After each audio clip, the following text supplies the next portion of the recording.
E aí pessoal, tudo bom? Então a gente vai continuar, tá, a falar sobre o teorema do valor intermediário. Na aula passada a gente demonstrou o teorema do valor intermediário e hoje a gente vai dar algumas aplicações, né? Duas delas eu já falei, inclusive, tá? Que são as mais importantes. Na verdade, basicamente são essas duas, tá bom? Tem um outro teorema que eu vou demonstrar também, se der tempo. Se não der tempo eu vou deixar sem a demonstração, tá certo? Mas as principais aplicações que a gente vai ver aqui hoje são a existência da raiz enésima de um número real não negativo e também a existência de raiz de todo polinômio de grau ímpar tem pelo menos uma raiz real, tá? Todo polinômio com coeficientes reais de grau ímpar tem pelo menos uma raiz real. Então, pessoal, então vamos nessa.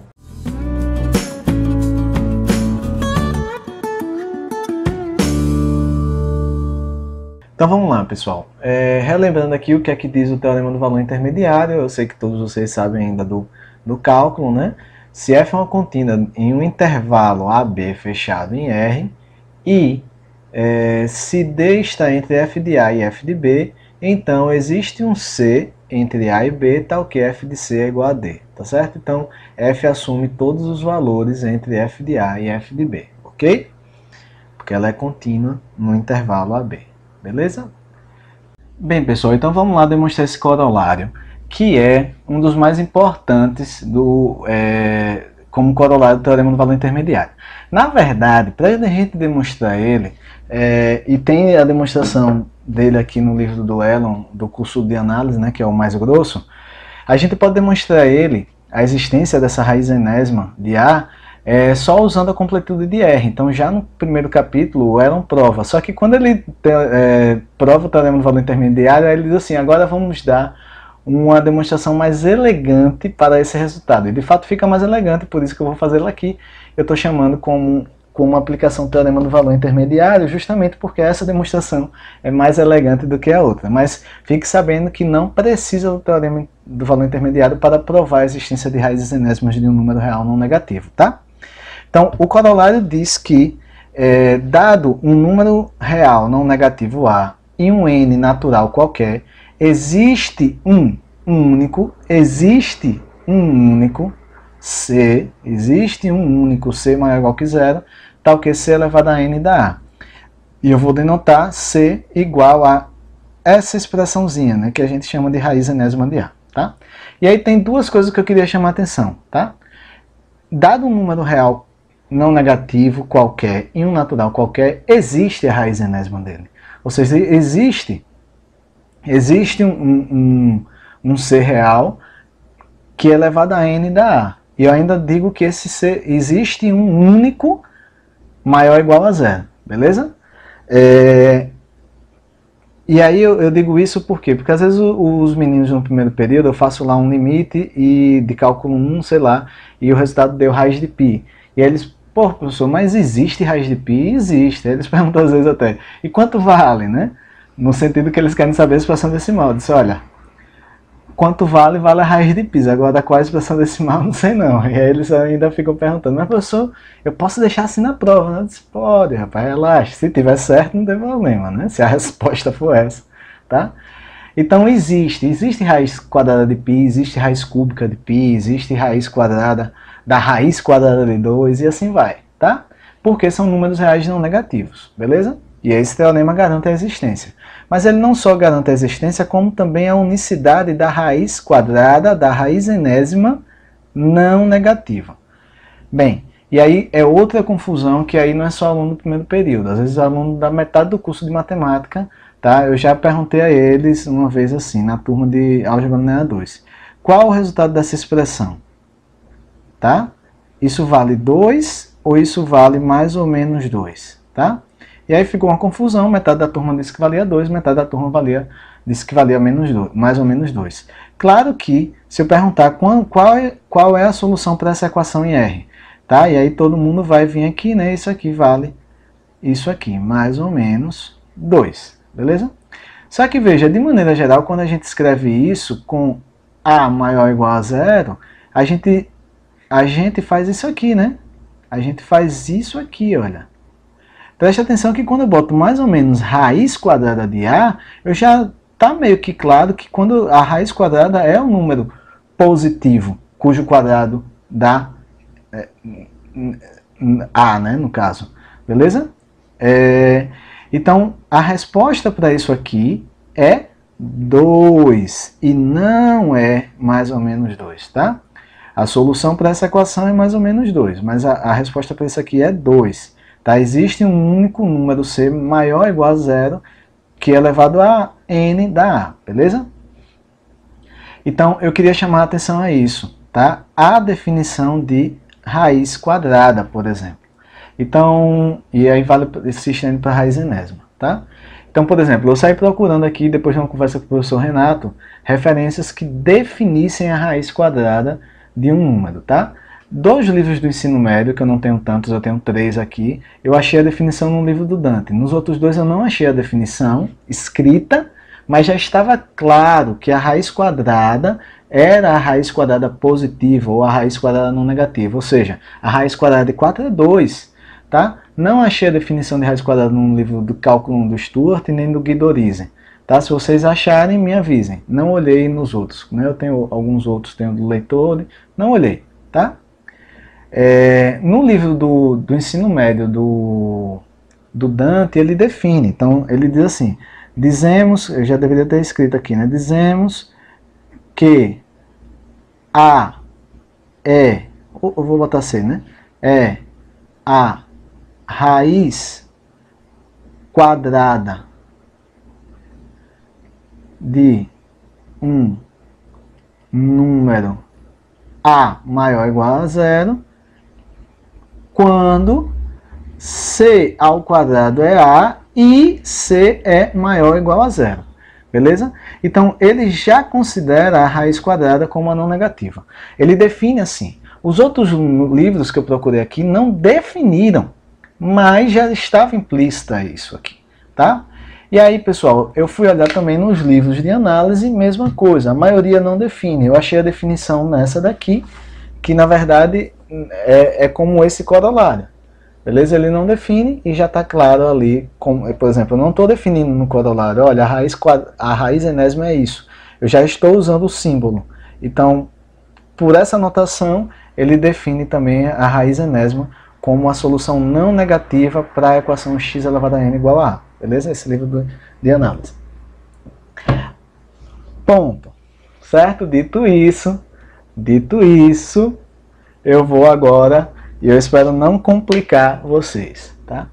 Algumas referências, foi isso que eu estava conversando com o Renato, algumas referências que tratam também de números complexos. Esse livro, o nome dele é Números Racionais, Reais e Complexos. Algumas referências que também tratam de números complexos. Pelo menos eu só achei referências assim que também tratavam de números complexos, tá?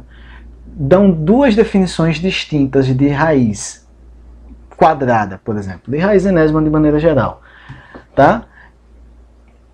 Esse livro, por exemplo, chama de raiz quadrada principal ou aritmética a solução não negativa para a equação x elevado a n igual a A, tá? Então ele chama essa de raiz quadrada principal, raiz enésima principal.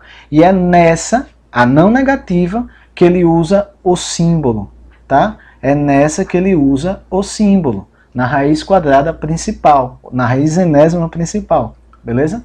Então, para ele, quando ele escreve aqui, raiz quadrada de 4 é 2. Nesse livro é assim. Quando ele escreve esse símbolo de raiz quadrada, o resultado é 2, ponto. Agora, se ele escrever, e aí ele dá uma definição de raiz quadrada, essa outra que é a do símbolo, ele chama de raiz quadrada aritmética. Quando ele diz assim, qual é a raiz quadrada de 4? Aí sim, pode ser mais ou menos 2. Só que aí ele não usa, preste atenção, ele não usa o símbolo. Quando ele usa o símbolo, isso dá 2, tá? E isso vale sempre, tá, pessoal? Vocês não vão achar referência, eu não achei, vocês não vão achar referência que escreva isso aqui, não. Que escreva isso aqui não, tá? Vocês não vão achar. Porque se vocês pararem para pensar, se nesse símbolo tivesse um mais ou menos 2, por exemplo, né?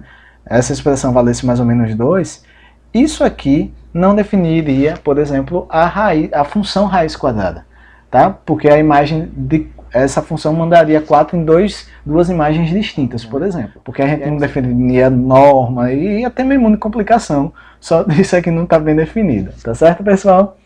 Então eu espero não ter atrapalhado vocês. Mas resumindo, a raiz quadrada com esse símbolo de 4 é 2, tá? E por favor, pessoal, sigam, por exemplo, o livro do ensino médio, que é tipo o livro do Dante. Defina a raiz quadrada como a solução não negativa. Pode ir sem medo. Ah, não, mas Clécio mostrou... Não, eu estou mostrando essa referência justamente para deixar o conteúdo aqui mais abrangente, né? Para não dizer, olha, Clécio está dizendo que a raiz quadrada é a positiva, mas tem livro que diz que essa é a raiz quadrada aritmética ou principal, né? O que eu estou dizendo é, esse símbolo é sempre usado para positiva. E na maioria das referências você vai ver que se chama de raiz quadrada de um número, a solução não negativa para a equação x ao quadrado igual a a. Beleza? Tá bom, pessoal? Espero não ter atrapalhado. Espero que, se tiver confuso, me avisa que eu tento explicar de novo e edito de novo o vídeo e posto de novo, tá certo? Vamos lá demonstrar agora o corolário.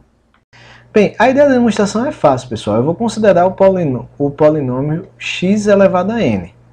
E eu vou considerar essa função polinômial com domínio 0 até mais infinito, beleza? O que acontece é o seguinte, f de 0 é 0. E o limite, quando x vai para mais infinito, a gente já provou isso. Quando x vai para mais infinito dessa função, isso vai para mais infinito. O que é que eu concluo daqui? Que f, a imagem de f, que essa função não é limitada. F não é limitada superiormente. Limitada superiormente. Minha letra está feia assim mesmo para ser rápido, tá?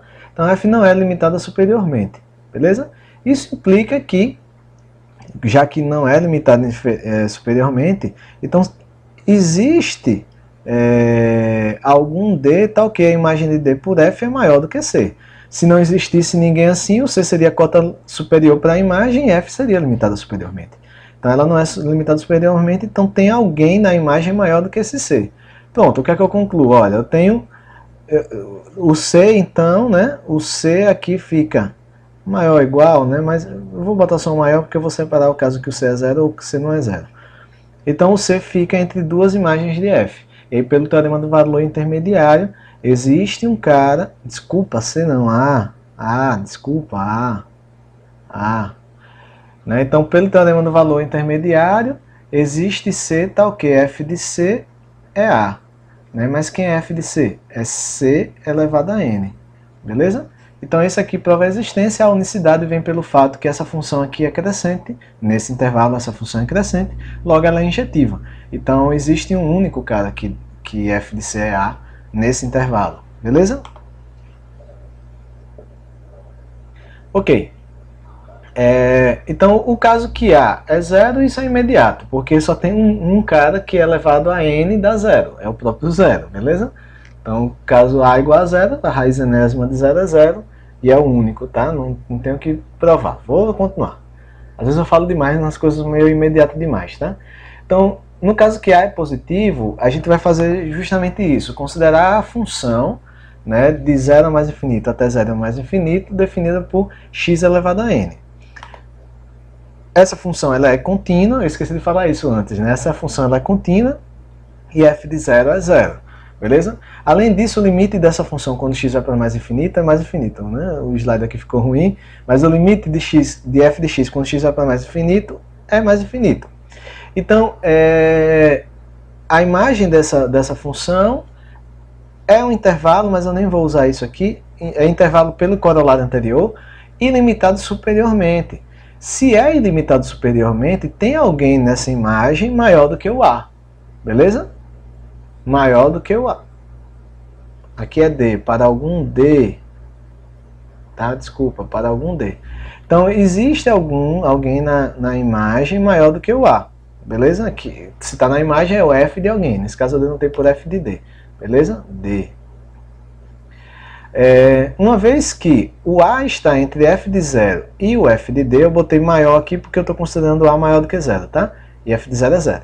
Então, uma vez que A está entre f de 0 e f de d, pelo teorema do valor intermediário, o A está entre duas imagens aqui da f, então o A é imagem de alguém. Então existe alguém entre 0 e d, existe alguém entre 0 e d, que eu estou chamando de C, existe um C entre 0 e d, que quando eu aplico o f em C dá A. Mas f de C é C elevado a n. Então existe um C maior ou igual a 0, tal que C elevado a n dá A. Mas eu ainda tenho que provar a unicidade. Mas a parte da existência é mais difícil. Como é que eu provo a unicidade? Eu estou preocupado com esse D aqui. Como é que eu provo a unicidade? Como eu já falei, essa função f ela é crescente nesse intervalo. Tá? No intervalo de 0 a mais infinito, ela é crescente. Pense, eu estou repetindo muito nesse intervalo, porque se você pensar x ao quadrado, se o domínio fosse a reta toda, o r todo, ela não seria crescente. Mas sim, eu estou pensando o domínio dela de 0 a mais infinito. Então essa função ela é crescente nesse intervalo. É muito fácil de demonstrar isso, é parte do capítulo 2 do Elo. Tá? Essa função é crescente, toda função crescente é injetiva. Pô, mas se essa função é injetiva, não tem para onde correr. Só tem um cara, quando eu aplico, eu provei que existe um, né?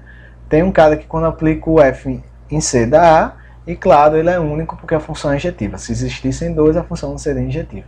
Então existe um único C maior ou igual que 0, tal que C elevado a n é A. Beleza? Esse C é o que a gente chama de raiz enésima de A.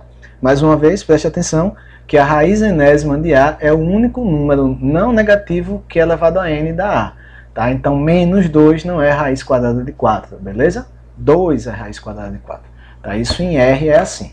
Em C é um pouco mais complicado, né? C não tem ordem, beleza? Mas em R é assim, ok? Beleza, então vamos seguir. E aí, a próxima aplicação que eu quero provar, você pode até pensar, Clécio, mas isso é muito simples. Na verdade, assim, isso aí nem é um fato tão grande, é um fato importante, tá? Esse corolário aqui, esse teorema, ele é importante, por exemplo, na teoria de estruturas algébricas, né? Da estrutura de anéis de polinômios. Por exemplo, para você ter ideia, uma das formas de provar que o teorema fundamental da álgebra, pelo menos até onde eu sei, eu estudei bastante álgebra, tentei até ser algebrista, mas até onde eu sei não existe nenhuma demonstração puramente algébrica no teorema fundamental da álgebra. Na demonstração mais algébrica que tem, sem usar análise, tá? Porque usando análise complexa, o teorema fundamental da álgebra é corolário de alguns teoremas que nas disciplinas de variáveis complexas a gente vê, mesmo na graduação. Que é análise, tá? Mas assim, a demonstração mais algébrica, usando menos de análise possível, e aí usa um pouco de teoria de Galois, essas coisas, usa ao menos esse fato de análise, que é um fato analítico. A gente prova isso aqui com análise, não prova isso lá em álgebra. Tá? A gente prova isso com análise. Então o teorema fundamental da álgebra precisa ao menos desse corolário para ser demonstrado, da análise, né? E usar agora depois técnicas algébricas, tá certo? Esse corolário diz que todo polinômio de grau ímpar possui pelo menos, todo polinômio, né, com coeficientes reais de grau ímpar possui ao menos uma raiz real, beleza? De grau ímpar, de grau par pode não ter nenhuma raiz real, beleza? Eu acabo às vezes me empolgando muito, né? Quem é meu aluno sabe que às vezes eu começo a falar aí de álgebra e não sei o que e fico me perdendo aí no tempo, tá certo? Bem, a ideia da demonstração é simples, pessoal.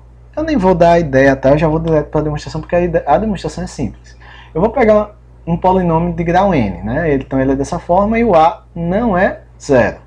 Veja, eu estou considerando o a maior do que zero, mas se fosse menor do que zero, só iria mudar um sinal, que eu vou mostrar já já. Mas a essência da demonstração é a mesma. Então eu estou pegando um polinômio de grau n com n ímpar. E é importante ser ímpar, você vai ver aqui no argumento.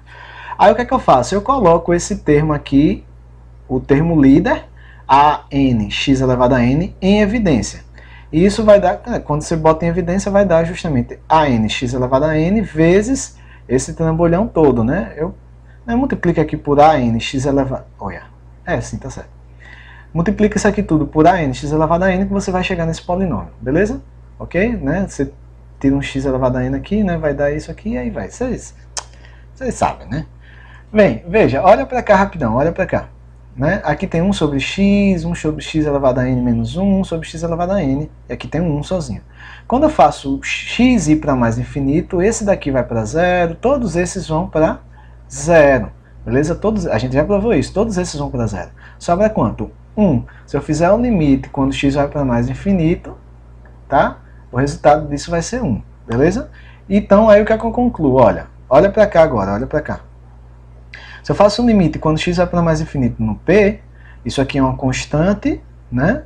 Quando eu faço o limite, né? Quando x vai para mais infinito em p de x, o que é que acontece? Isso vai ser a n vezes o limite de x elevado a n vezes r de x, quando x vai para mais infinito. Aí o que acontece? Esse cara vai para 1, e esse daqui vai para mais infinito, né? X elevado a n vai para mais infinito. Então o produto disso vai para mais infinito. Eu provei isso também. Ao menos enunciei e mandei vocês provarem, tá certo? Então esse limite aqui vai para mais infinito. E aí onde está? Como o A é positivo, isso aqui vai para mais infinito. Se o A fosse negativo, isso ia para menos infinito. E aí onde está? E onde a gente usa que o n é ímpar? A gente usa o ímpar, que o n é ímpar agora. Se eu faço o x ir para menos infinito, isso dá A elevado a n, isso aqui é um A, ou AN, desculpe, A elevado a n não, AN, tá? E aqui fica x elevado a n vezes r de x. Isso aqui, olha, quando x vai para menos infinito, o r continua indo para 1. Então esse cara aqui vai para 1, e esse aqui agora, e aí onde está o fato do n ser ímpar. Como o n é ímpar, você pega um número negativo e elevar a uma potência ímpar, ele continua negativo. X indo para menos infinito, x elevado a n com n ímpar vai para menos infinito. Então o produto desses dois é para menos infinito. Como o A aqui é positivo, isso aqui vai para menos infinito ainda. Beleza? Ok. Teoricamente, assim, sendo bem chato, o AN não poderia sair daqui, tá certo? Que seja. Sendo bem cri-cri, o AN não poderia sair dali, beleza? Porque para o AN sair, o limite tem que existir como um número, e ele não existe como um número. Mas vocês me entenderam. Desculpa a mim. Tá certo?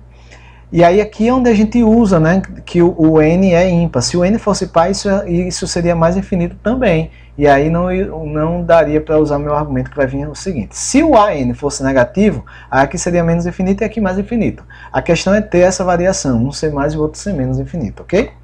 Beleza, então como é que eu provo? O que acontece é que a imagem desse polinômio de grau ímpar, ele é ilimitado tanto inferior quanto superiormente. Então, certamente existe um A e um B, tá ok? Quando eu aplico P em A, isso dá menor do que zero, e quando eu aplico B, isso dá maior do que zero. Então, o zero está entre a imagem de dois números aqui da função.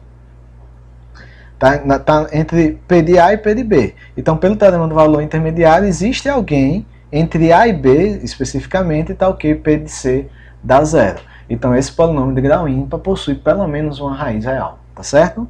Esse polinômio com coeficientes reais, beleza?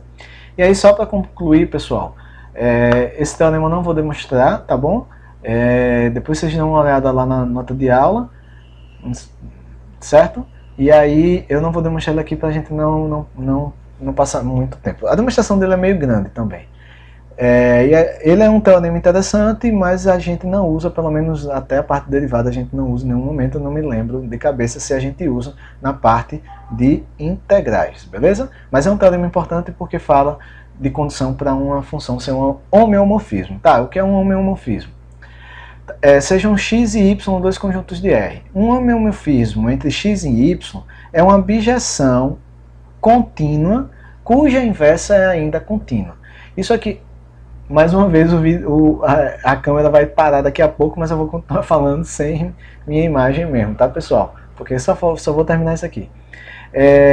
Isso é uma coisa interessante. Então, veja, para ser homeomorfismo entre x e y, a f tem que ser bijeção, ela tem que ser contínua e a inversa dela tem que ser contínua também.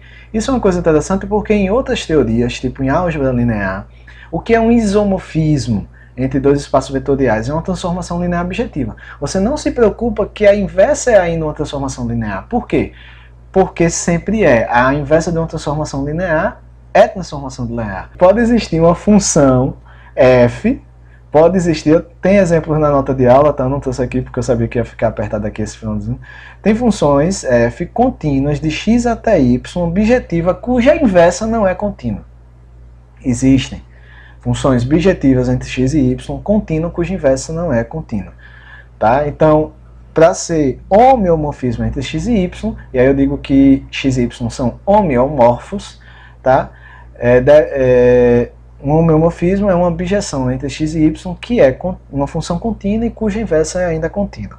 Então, embora nem toda bijeção contínua seja um homeomorfismo, o teorema 3.23 nos garante, isso aí é um corolário também do teorema do valor intermediário, nos garante uma condição para que uma bijeção contínua seja um homeomorfismo. Nesse caso, basta o domínio ser um intervalo, tá? Se f é uma função contínua e injetiva, né? Contínua e injetiva, não está objetivo aqui, mas vocês vão entender quando eu falar lá embaixo. Se f é uma função contínua e injetiva, definida no intervalo, então f é monótona, toda função injetiva definida no intervalo é monótona, e a inversa dela, e aí preste atenção que quando eu defini a inversa eu peguei a imagem de f, né? Então eu restringi para a imagem, tá? Por isso que eu defini a inversa.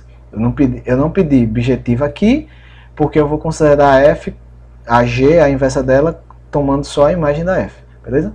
Então toda função contínua objetiva definida no intervalo é monótona e a inversa dela é também contínua, beleza? Definida aqui na imagem de f, beleza? Então, se o domínio for o intervalo, né, então uma função bijetiva contínua é um homeomorfismo, beleza? Então, vou ficar por aqui, tá bom, pessoal?